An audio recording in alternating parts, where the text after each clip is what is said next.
Welcome back to the AI Weekly Blitz. I'm here with a good friend of mine, Adam Staples. He is a yoga instructor. He is a consultant. He is all around good guy. Chakra BPC. Tell us all about yourself, Adam. My name's Adam Staples. Thanks for having me, Jason. Happy to be here. I am the founder of a new consulting agency called Chakra Business Process Consulting. I am a Boilermaker. I know Purdue's near Oh, and yeah. dear to you. Um, I've spent roughly 25 years working in various aspects of different industries, but really zeroing into telecommunications and then into more of a IT type space. Spent a lot of time meeting with various small to medium sized businesses over my career and trying to understand the problems that ail them. Now, at the time, we didn't have this type of solutions for business technology that we do today. So this was 2010-ish. And I was selling not just Salesforce, but custom website or custom web development solutions for businesses of all kinds of shapes and sizes. So it would be a mom and pop HVAC dealer, the massive distribution firm that they buy all their parts from for HVAC. I worked with a Gap insurance company in Florida who was selling insurance policies for the Gap insurance around hurricanes. So it was a fascinating business problem to try to solve because their underwriting could only handle so much risk in a given geographical area, right? So you were getting very deep into the algorithmic factors of how all that would work. All that aside, what I learned working in those different spaces is that the majority of the problems that businesses face are all the same. They're human-based problems that we as a species, right, kind of struggle with. And I think that's one of the things that we see with AI today. We are effectively, right, when I think we've got CRM and accounting softwares in the 2000s, right, and those really came into business, uh, businesses, the other muscles, right, that they use to run themselves kind of atrophied.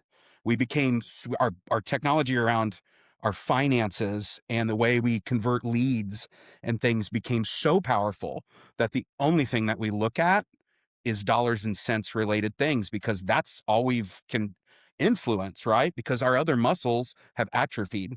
You know, we're a bodybuilder that only bench presses, and all of a sudden we got to do a squat, right? And we're going to hurt ourselves.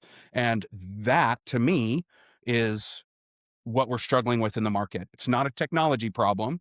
It's a human behavior problem, right? We need to re-energize those muscles, and you've got to start to do that in slow ways. So I think what we see in the AI consulting and technology markets right now are customers being sold really, really super advanced solutions, right? If it's in that workout thing, like, well, you got to be able to squat 400 pounds to make this work.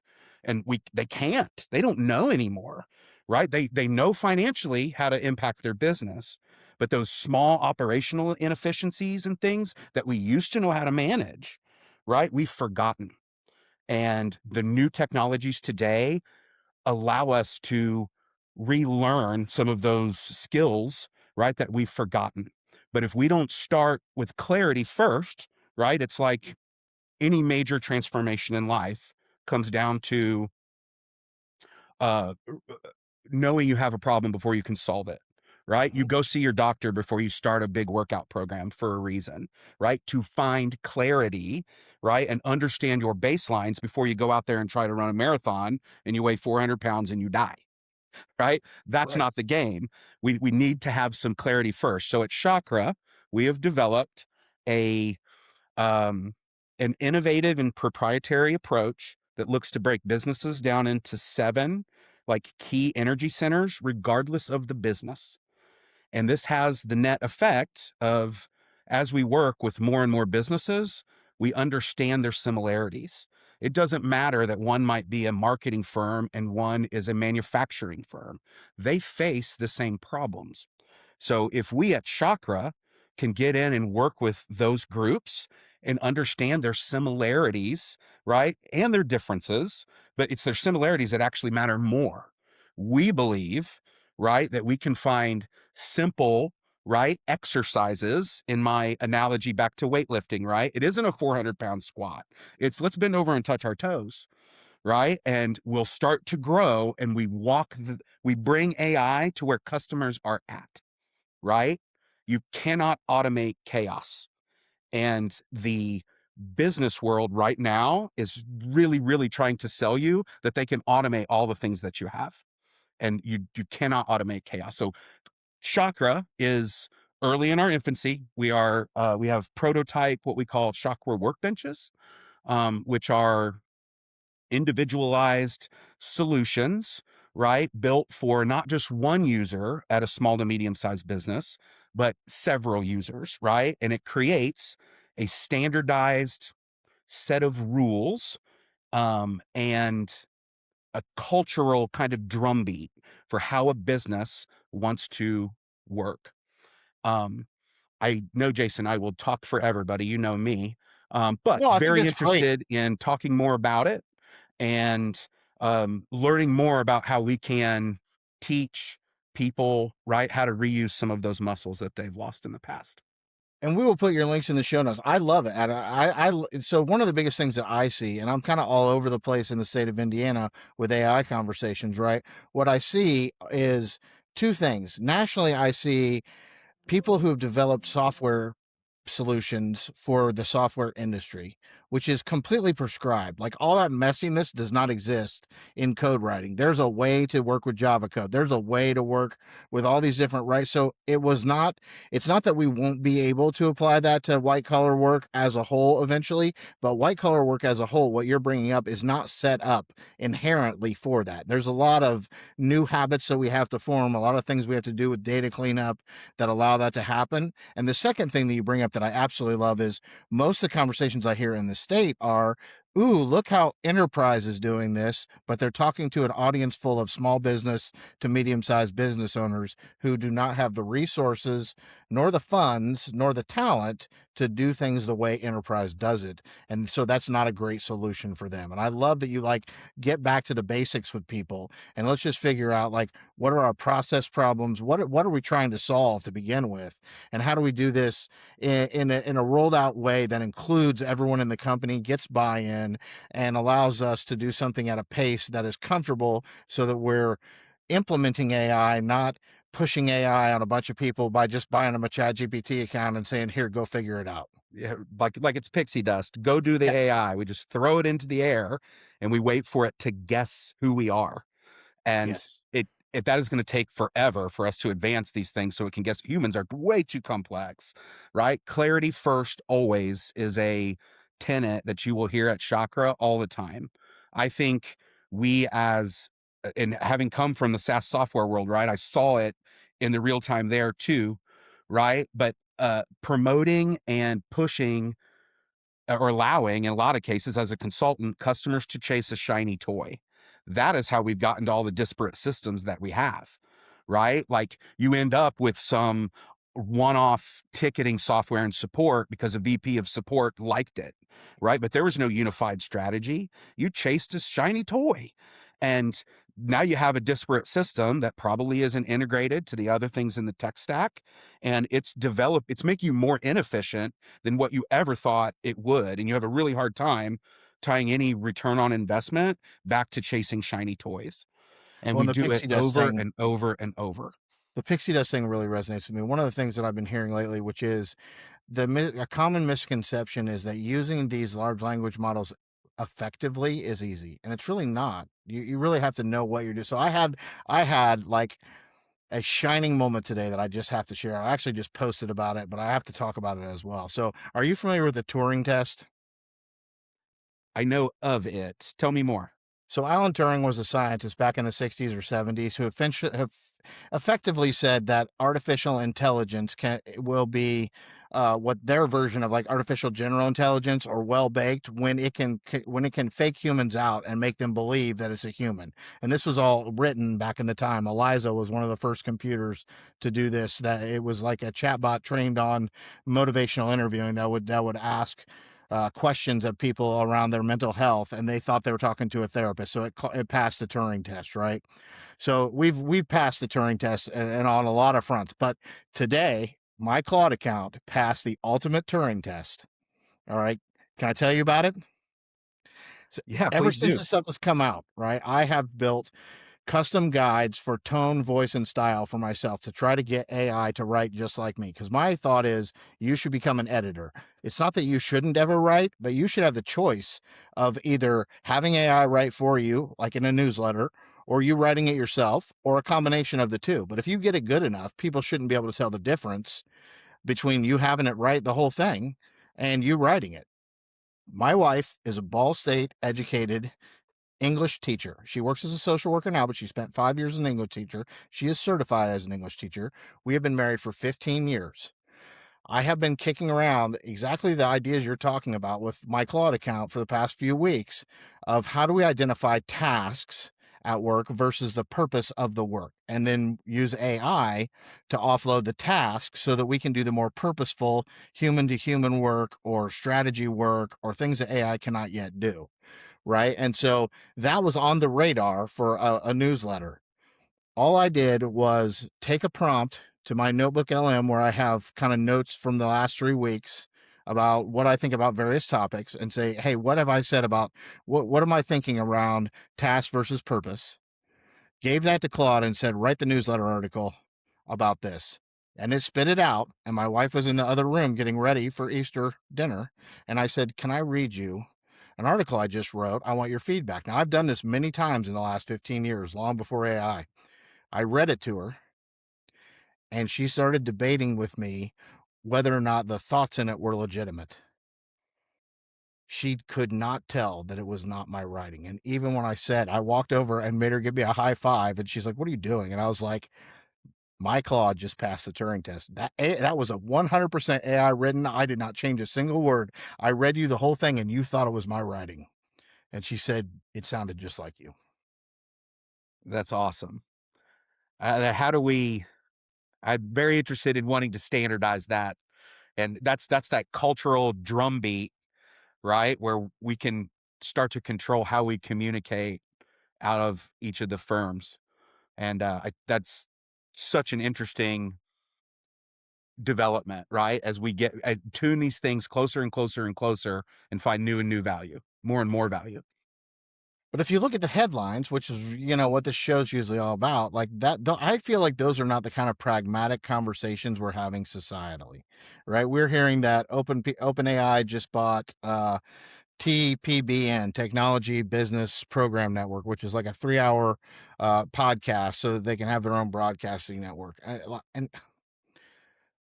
okay, I mean, Sam just said he wasn't going to do any side projects, and now they're spending billions of dollars or hundreds of millions of dollars on a network, which doesn't really make that much sense to me. But are we getting like distracted by shock and awe spending rather than having real conversations about how this relates to everyday people? I guess is kind of where things like that take me.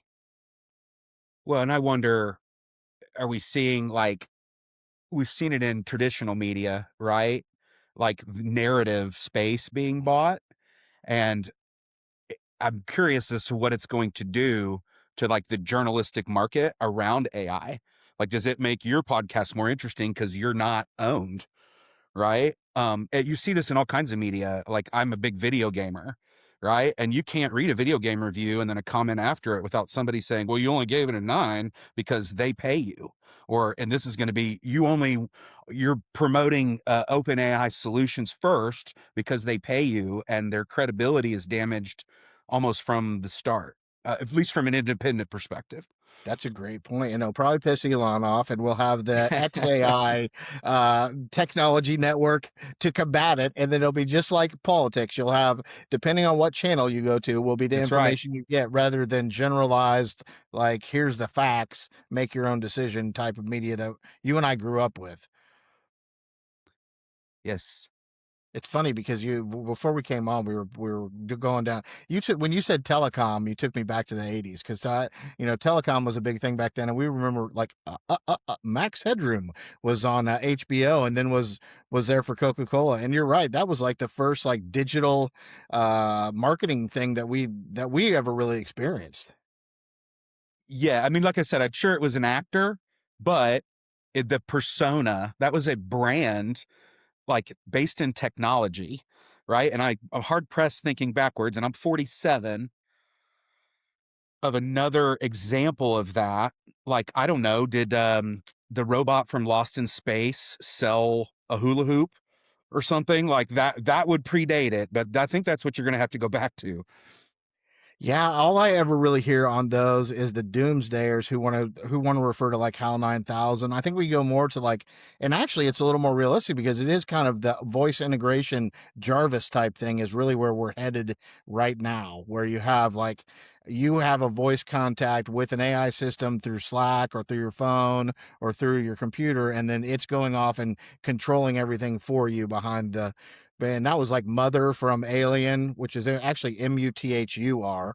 I had a B pin at one point in time that like recorded everything, and I called it Mother because I was trying to do a tribute to the computer in Alien, and it kept thinking I thought it was my mother, and it just confused the hell out of the LM. So I stopped calling it that. But we did have some of that stuff. Like I think Jarvis is probably like the coolest.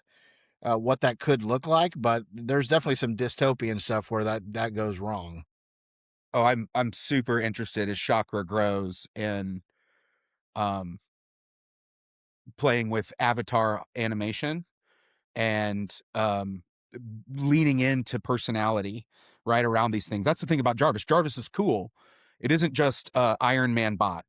Like it has a name and a personality, and we as humans react to that better. Like we react to things that have a face, right? And we're about to be able to play with some of that. I think is it Camtasia that can already do video avatars, um, and just match your facial expressions right off of sitting here. Right? Like we could be masking ourselves in all kinds of fun ways. Well, it's not unlike I guess it was a Snapchat during COVID where the lawyer came up as a cat and he couldn't get it turned off in court. It's one of my favorite things ever. He's trying to make a legal argument and he's saying, I am not really a cat. Well, and the cool thing that brings up, I mean, the strange thing that brings up, I agree with you.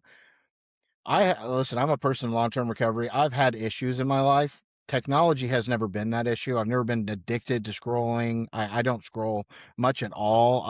I was the first person to tell everyone move to Claude because it's not sycophantic. I don't want ChatGPT just telling me that everything is smart. I want something to be fairly honest with me. So if you have a healthy relationship with technology, I find that interaction delightful. Like my Claude account does make me laugh sometimes. I actually it will sometimes like tell me to go to bed or something like that. I've worked too long. And the other night I said, I'm running the back of the top of my fingers under my chin. And it said, I get the Italian, like that you're doing this to me, right? Like it got it and was like, still go to bed. And I laughed out loud. But the flip side of that, and we're starting to see this with social media, we just had the big case that Meta and YouTube and TikTok lost, that they've hidden behind Section 230 forever. And like, there's been a lot of harms, you can say, with young people, with adults as well, with social media and the relationship that we have with social media. My flip side fear is if we personify this stuff too much, people may develop unhealthy relationships with it, in the sense that they either don't hang out with humans because they feel like they're getting what they need from the bot, or they take advice that they shouldn't be taking from a machine that's really just predicting the next token. That's pretty profound point. I go this way with lots of things, right? Like it's cool that we want to try to manage it from a governmental standpoint, but I think those solutions will always be on the fringe and it'll be all about how we educate. I mean, I think our kids first, right? And this goes back to the last podcast that you had with the gentleman from Central Indiana Educational Services Center, right? Like, how do we build in some protections, right, outside of just the technology itself? I would love to think that some of these personas and things, right, that people are talking to would have some safeguards built in to remind them that I am fake, right? Something like that. And I don't know that those it really exists yet. But on the flip side of that, I think we have to concurrently educate our populace. Almost, we need some 1980s like PSAs, right? Like, Uh-huh. this is your brain on AI. Like, Uh-huh. I we remember got that. to This is step your back a brain. This is little your brain bit. on drugs. Yep. Yeah. Or the one with the empty swimming pool. Yes. Oh Launching gosh. Yeah. agentic AI across all your platforms is just totally safe and easy. Everybody's doing it. Everybody says No so. problem. Better be careful what you're getting into. Oh yeah, we need to redo those, Adam. I thought that we need to get on a video gen and redo some of those. I remember sitting through those in school. That's awesome. The more you know, the flying The interesting star. thing is, okay, if I look at this from business versus social, if you take something like OpenClaw, all right, so Peter Steinberg releases this open source agentic tool that you can pretty much give control of as much of your life as you want. And it can do things in the background for you, whether it's schedule appointments on your calendar, manage your email, launch a business for you. Somebody's made like launched $1 billion business off the back of this thing now, that a single person selling GLP-1s has launched the first, and it hallucinated and gave wrong prices, and he paid him until he sorted it out. But okay, so on that front, OpenClaw was very unsafe when it first came out, just the way it was.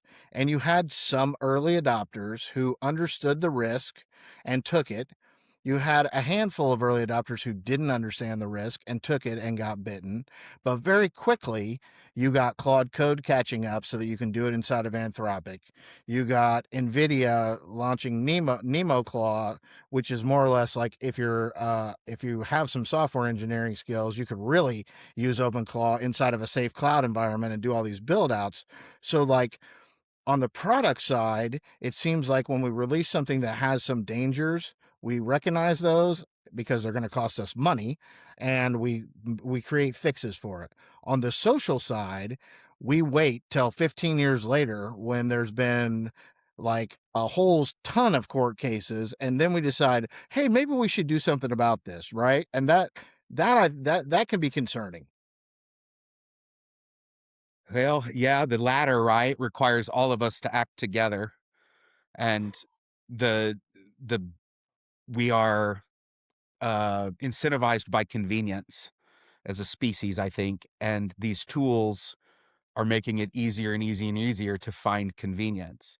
To me, the winner in that kind of trio, and this comes from, I'm not a technical guy. I dropped out of a class on Microsoft Access when I was in college because I was going to fail that thing miserably. Just don't work in that space.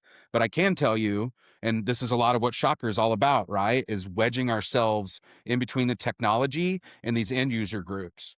Well, the group that's going to win that is the one that that has the simplest, most efficient intake, right? For people to describe the problem. Like, let me speak to you like a third grader technologically, and it spin that into a solution. And I I don't know personally which one of those three is going to get there first, or maybe they're all already there, right? One of them is going to, I think I call it like a Fred Flintstone test, right? Can they feel like they can take one of these tools and have it help them rub two sticks together till they get fire? And they'll grow from there, but you have to start at where they're at, if I that don't makes disagree sense. with that. I think the chat interface has a lot to do with that. There was another Uh-huh. business that I talked to probably a year ago, and I went in and saw their business model, and they basically had what we now call Claude skills and things like that they had built out inside of an environment that businesses could leverage, but they did not have a chat interface. And I tried to say, like, I don't think outside of your techie people anyone's going to Right. want to use this or build these things without the chat interface. That natural language processing is really the gold that's shimmering through all these tools. Well, it makes a liberal arts major like me a whole hell of a lot more dangerous out there, where my education has been all about how to communicate with people. And now all of a sudden that education is infinitely more valuable. Purdue, right, recently started an AI school or major, and it's within their liberal arts school. And when I first heard it, I was up at a Purdue football game. I was like, wow, liberal arts was no, I love my degree and my university, right? But it was not Purdue's priority in 1997. And all of the sudden, I'm very interested in what those kids are learning. And for Chakra, right, man, I want to start an internship program and hotwire ourselves to those kids, because it's their ability to communicate and interface with the technology that will be the future. Yeah, that's another thing I bring up that I cannot bring up enough. And it's not just about Purdue kids, but these kids, like, I talk to a lot of kids at Purdue who are studying data science or computer science, and they're like, they're scared to death they're not going to be able to get a job when they get out. And my thought is, they're looking in the wrong space, and small to medium-sized businesses need to wake up and realize how much they need them, and these kids need to look for a company, not Amazon, that has That's right. 10,000 data analytics processors and they're letting 5,000 of them go because AI can do their entry-level work.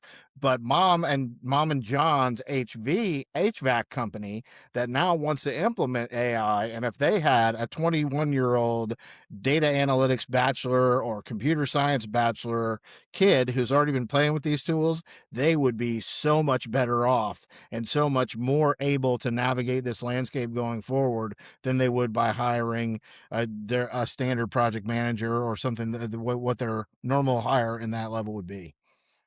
It is just the ultimate tool for creative problem solvers. Yeah. And it is almost, and I've spent my whole career, like I said, right, jumping from businesses to businesses and trying to come up with technology to solve their problems. What shock, man, if we could have existed in 2010, we'd have solved all the problems that I ever came across. And I cannot wait for us to really get more engaged in the market and to try to identify those types of things where we can make value. I think it's going to be very interesting. There was a point in time about a year ago when I also woke up to how much data hygiene, how much importance there is when it comes to leveraging AI inside of any kind of business. And I thought, oh shit, that's a problem for people that don't have like data science backgrounds, right? But now you start to see like Google has end to end, man. Not only will they create an agentic workflow for you, not only do they have a small one that can run on your computer or a big one that can run in the cloud, but they'll actually build the database on the backside and they'll clean everything up and they'll maintain it for you. Now it's just a matter of, okay, but Google charges like $70,000 a year to do that. Are there going to be businesses that come out that a consulting agency like yours or a small business or medium-sized business that has somebody that halfway understands what's going on, that now they can do that at an efficient cost and leverage AI in a way that really makes their business so much more effective and allows their humans so much more time to spend not doing task but working toward purpose. Yes, scale people, don't replace them, right? Is That's a a big great one. scale people, don't replace them. That is a great way to put it. Well, and I'm helping you here and you're hosting, dude. I know we wanted to bring up the Claude Code leak, right? I'm real Oh yeah. interested to know, and we may never know exactly how that happened, It was human right? error. They've But admitted that that. human in the loop, I'm real curious whether they didn't automate themselves right out of competitive advantage. A human did leak that. That has come out. It was a human working in Europe that leaked that. So it was an intentional leak. No, it was an unintentional mistake that a human made Okay, that caused the leak. interesting. But And and now I'm I'm hearing things like, well, you shouldn't play dirty pool and copy that. And I have a real problem with that. Like these guys, I don't care if you're talking about Anthropic or you're talking about Open, like they have undoubtedly scraped things they weren't supposed to scrape. uh, Anthropic already got sued because they used like a third party to buy a bunch of books that they shouldn't have been able to do that to train their models on. Like it's all the Chinese way of doing business now. So if you leak your source code and people duplicate it, like sorry for your luck, man, but like you made the rules of the game. I don't want to sit down to play 5 card stud and all of a sudden you're crying because we're not playing by Texas Hold'em rules, and that would have allowed you to win the game, right? There's like a honor among thieves thing there that you're asking for that you should probably check um your your your perceptions of humanity's better nature at the door. They're I coming love for that. it. That's a great way to put it, man. You know, Any other that would news that we should touch on before we hop off here? I think, let's see. Uh, I know we've had a you know, lot of layoffs, and you know the a lot of the companies are blaming the layoffs on AI. There are a lot of business analysts, which I'm not a business analyst, but there are a lot of business analysts that make a lot of sense to me who say there was a lot of bloat during COVID, and this is a good excuse to get rid of a lot of that bloat, and they're blaming it on AI when really it's just they're becoming a little bit more efficient and getting rid of some people that they would have liked to got rid of had they had a publicly acceptable excuse before now. that's interesting. I'm struck that it's EBITDA protection, right? That they have made decisions or investments in AI, right? We went pixie dust, Uh-huh. and all of a sudden we're $500,000 in investment 2 years later, and we can't point to a single return on investment. Yeah. And our EBITDA numbers are slipping, and investors are going, "What's the deal?" And we're cutting people, right? With this idea that AI, and maybe it's being spun, right? That AI has created some efficiencies that allow us to get rid of these folks. I really don't buy it. I think largely in my experiences, uh, the value that AI is delivering is um, the return on investment is very minimal right now because most businesses aren't entering it with clarity first, right? They are chasing shiny toys, right? And the shiny toy isn't attached to the things that truly let you see the return on investment. So I think CEOs and leaders are making decisions because they think it's smart to invest there, but they can't pin an ROI to it, and it's costing people their jobs. And you've been proven right on that over the last year or so. I mean, I know Salesforce laid off like 10,000 customer service people and then brought them back because they realized AI couldn't quite do what they were hoping it could do quite yet. And so, like, yes, I do think some of the I think the best advice that I've heard you give, and I've heard several other people give this, is use AI to make the people that you have more productive and more efficient. Don't use AI to replace people. That day may be coming, but we're really not there yet. And for the companies that we are there, they're real tech forward. Like they're tech companies, right? Like if you're a tech company that really understands this stuff and that is run all on software and code, maybe you can get rid of some of your junior software engineers. Good luck ever having mid-level software engineers because you're not training anyone to, through the Right. process. But maybe you can. But in other businesses, I think you're much better off to amplify what you're currently doing with the people you currently have than to try to reduce people and replace them with technology. 100%. Right? Like scale don't replace. I think it is, if done properly, it's a rising tide that should lift all ships, and not just people, right? Like a properly deployed um, solution will help you find better value in every other solution in your tech stack, right? A properly implemented AI solution enhances your CRM accuracy of your data. Yeah. And all of a sudden, every report that you're paying $10,000 a year to get out of Tableau just got tighter Yeah. because you made an investment upstream in that intelligence and that solution. Really, really interesting stuff. Yeah, there's one more financial thing I like to ask because neither one of us are like financial background guys. So I just is like leg out a leg out. So SpaceX is about to IPO, and I think Elon will do great with that. But if SpaceX IPOs and then OpenAI goes to IPO and then Anthropic goes to like, there's only so much money in the private market to buy those stocks when they hit at outrageous numbers. It's either going to have to, people are going to either have to pull their money out of Coca Cola and some of these longer term bets out of somewhere else to put it there, or there just isn't enough money to IPO all those gigantic companies that are at like nearly $1 trillion uh, Valuations. valuations right now.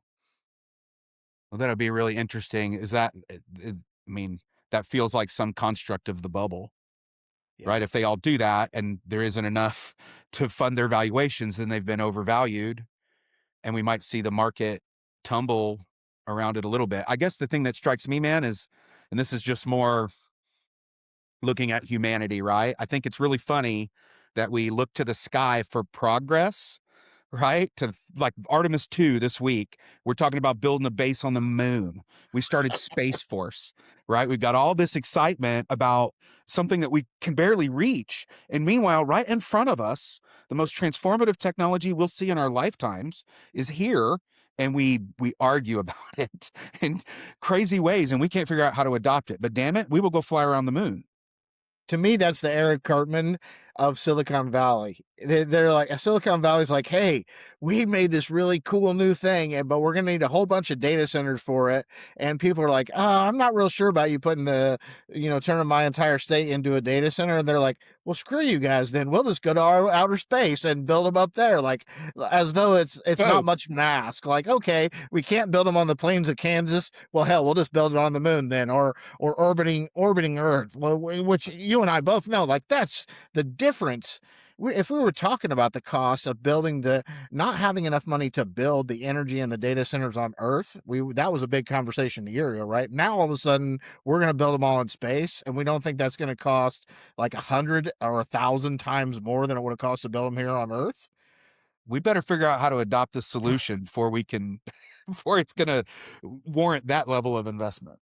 Well, we also have to have robotics perfected, because the only Yeah, no way to do shit. like that mining and the building and all that stuff up in space is to have robots. You can't have humans up there all the time doing that kind of work. Hey, man, the end of your last one, when you said the sci-fi movie, right? We're uh that we're gonna be in, right? Like What's your I've been, pick? yeah, I've been thinking about it since. Like, I'm not sure. I shouldn't have brought that up if I don't have a good answer, huh? I love it. Yes, you brought it up. It's not even on this show that usually ask it, but now I want to know. Yeah, What I is gotta I think mean, about it. everybody Maybe, knows Blade Runner's mine. yeah, Blade Runner's the easy go-to. Um, but I even think there was some, right? Like when AI became a thing back, it became a concept in like what, 2001, 2002. Didn't Yep. Steven Spielberg make the movie about AI where there's it's the little boy from Jerry Maguire? No, Sixth Sense. Do you know what I'm talking about? Oh, I I remember can't Johnny remember his Five, name. But Short it's a Circuit. Steven Spielberg movie, and he plays a human that's, it's not a human, it's an AI, it's like an android. Okay. And but it's all about, he doesn't age, right? And it's dealing with sentience, and I don't think we're quite there yet, but I don't remember what was the time frame. Was it 10 years? For sentience, so artificial general intelligence, some argue we've already hit. A lot of people say that recursive self-improvement has shown up where the code, it's writing its own code and doing its own research, at which point hypothetically we will hit an exponential growth rather than we're at like a high trajectory. We'll go just straight up. Which will create artificial superintelligence, in which case you fall into a couple of camps. Dario and Anthropic's camp is AI will then be like a country of geniuses inside of a data center, and you'll be able to solve anything and everything. And then you have the more dystopian people who want to start arguing over whether or not it will be self-aware and self-preserving and defining what consciousness actually is. We've really never as a species come up with a clear definition of what consciousness is, so it's very difficult to define whether or not AI is conscious. I say all that to say we are at the one point in time in history where having a bachelor's degree in philosophy has a value. The liberal arts degrees are coming back, baby. Yeah. Yes. And guys like you and me are all for that. That's right, I know you for speak my sure. language on that. Like, math was not my thing. So we may have a great decade ahead of us. It's a pleasure talking to you always, and you're a good friend. I hope Wonderful you come time, back man. on the Thanks show so again. much. Happy to come back if you find yourself in need of a host again, Most or definitely. co-host Count rather. on it, Adam. All Boiler right, up, man. buddy. Thanks so much.